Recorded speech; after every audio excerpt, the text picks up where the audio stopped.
Hello সবাইকে, আপনাদের সবাইকে স্বাগতম জানাচ্ছি আজকের ভিডিওতে। এবং আজকের ভিডিওতে আমরা বোঝার চেষ্টা করব যে কেন WWE-তে বর্তমানে বিভিন্ন সেলিব্রিটিরা আসছেন, তারা wrestling করতেছেন, বিভিন্ন সেগমেন্টে তারা যুক্ত হচ্ছেন। এটার পিছনে কারণ কি থাকতে পারে এবং এক্ষেত্রে তাদের দুজনের কি লাভ থাকতে পারে।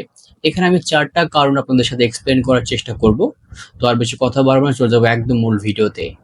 তো প্রথম যে কারণটা সেটা হচ্ছে একজন সেলিব্রিটি এবং অন্যদিকে ডাব্লিউডাব্লিউই দুজনেরই কিন্তু দুই ধরনের অডিয়েন্স আছে, খুব বড় ধরনের অডিয়েন্স আছে। এবং আমরা জানি যে ডাব্লিউডাব্লিউ তাদেরকে ইনক্লুড করে যাদের ইন্টারন্যাশনালি অনেক বড় অডিয়েন্স আছে, অনেক বড় ফ্যান বেজ আসে। তো তারা যখন ডাব্লিউডাব্লিউর সাথে যুক্ত হয় তখন এই দুই ধরনের অডিয়েন্স এক হয়ে যায়। ইভেন ধরেন যে লোগান পলের যে অডিয়েন্স ছিল তারা হয়তো রেসলিং দেখতো না, ডাব্লিউডাব্লিউ দেখতো না, কিন্তু লোগান পল যখন ডাব্লিউডাব্লিউতে আসলো তখন তারা রেসলিং দেখা শুরু করলো। তারা দেখলো যে লোগান পল ডাব্লিউডাব্লিউতে কি করে, কিভাবে তিনি ম্যাচ খেলেন, তার কতটুকু স্কিল রয়েছে। পাশাপাশি ডাব্লিউডাব্লিউ যারা রেসলিং ফ্যান ছিল তারা যদি লোগান পলকে নতুন করে চেনে তাহলে পরবর্তীতে তারাও তার ফ্যান হয়ে যায় বা তারাও তাকে ফলো করে। তো এই ক্ষেত্রে তাদের দুজনের একটা ফ্যানের কম্বিনেশন হয় এবং এক্ষেত্রে দুজনেরই ফ্যান সংখ্যা অনেকটা বেড়ে যায়। দ্বিতীয় যে কারণটা সেটা হচ্ছে মিডিয়া কভারেজ। একজন সেলিব্রিটি ইন্টারন্যাশনালি তাই তিনি খুবই পরিচিত। সে যখন নতুন কোনো কিছু করে, ইভেন ছোটোখাটো কিছু একটা করলেও সে দেশীয় ন্যাশনাল পত্রিকায় কিন্তু এটা নিউজ হয়ে যায়। তো সে যখন খুবই ইউনিক কোনো কিছু করবে, ইউনিক কোনো কাজ করবে, ইউনিক কোনো জবে বা কোনো কাজের মধ্যে যুক্ত হবে, সেটা অবশ্যই সাড়া পড়বে সব জায়গায়। এই জন্য তারা যখন রেসলিংয়ে আসে বা ডাব্লিউডাব্লিউতে অ্যাপিয়ারেন্স দেখায় তখন সেটা নিউজ হয়, সেটা নিয়ে আর্টিকেল বের হয় এবং ইন্টারভিউতেও এটা খুব সরগম চলে বা এটা নিয়ে অনেক আলোচনা চলে আর কি।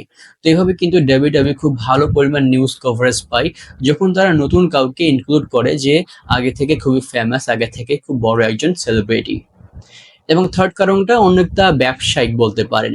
ব্যবসায়িক বলতে ব্যাপারটা এরকম যে ধরুন যে লোগান পল হচ্ছে তার যে ড্রিঙ্ক সেটা হচ্ছে প্রাইম। তিনি প্রাইম সেল করে থাকেন নিজের প্রমোশনের মাধ্যমে। কিন্তু তিনি যখন ডাব্লিউডাব্লিউর সাথে চুক্তিবদ্ধ হলেন তিনি ডাব্লিউডাব্লিউকে এমন কিছু শর্ত দিতে পারেন যে তার ডাব্লিউডাব্লিউ চুক্তির মাধ্যমে ডাব্লিউডাব্লিউ তার যে প্রোডাক্ট প্রাইম এটাকে হচ্ছে প্রমোট করবে। আর লোগান পল কি করবে, ডাব্লিউডাব্লিউ অন্যতম যেরকম মার্চেন্ডাইজ প্রোডাক্ট রয়েছে সেগুলোকে তিনি প্রোডাক্ট সেল করবেন। তো এইভাবে দুজনের প্রোডাক্ট হচ্ছে সেল বেড়ে যায়। আমি আগে যেহেতু বলেছি যে দুই ধরনের অডিয়েন্স এক হয়, সেক্ষেত্রে প্রোডাক্ট সেলের মাত্রা অনেকটা বেড়ে যায়। ইভেন ব্যাড বানি ডাব্লিউডাব্লিউর সাথে আসার একটা কারণ ছিল যে তার যে প্রোডাক্ট টি শার্ট রয়েছে সেটা সেল করে এবং সেটা অনেক বেশি পরিমাণ সেল হয়ে গিয়েছিল। যদিও তিনি অবশ্যই একজন যোগ্য একজন অ্যাথলিট হিসেবে অনেক ভালো পরিচিত এবং অনেক ভালো নাম করেছিলেন ওই সময়ে। এবং সবচেয়ে গুরুত্বপূর্ণ বা সবচেয়ে ভালো যে পয়েন্ট আমার কাছে মনে হয় সবার শেষে, এটা হচ্ছে ডাব্লিউডাব্লিউ এসব সেলিব্রিটিদের তার সাথে ইনক্লুড করা অন্যতম কারণ হচ্ছে বর্তমান জেনারেশনের সাথে, বর্তমান যেটা চলতেছে এটার সাথে আপডেটেড থাকা।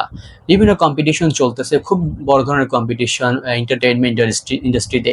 তো এই সকল জায়গায় যখন কোনো সেলিব্রিটিকে আনা হয় স্বভাবতই সেলিব্রিটি তারাই হয় যারা আপডেটেড, তারা এমন পর্যায়ে থাকে যে আমরা তাদের মতো হতে চাই, তাদেরকে আমরা ফলো করার চেষ্টা করি।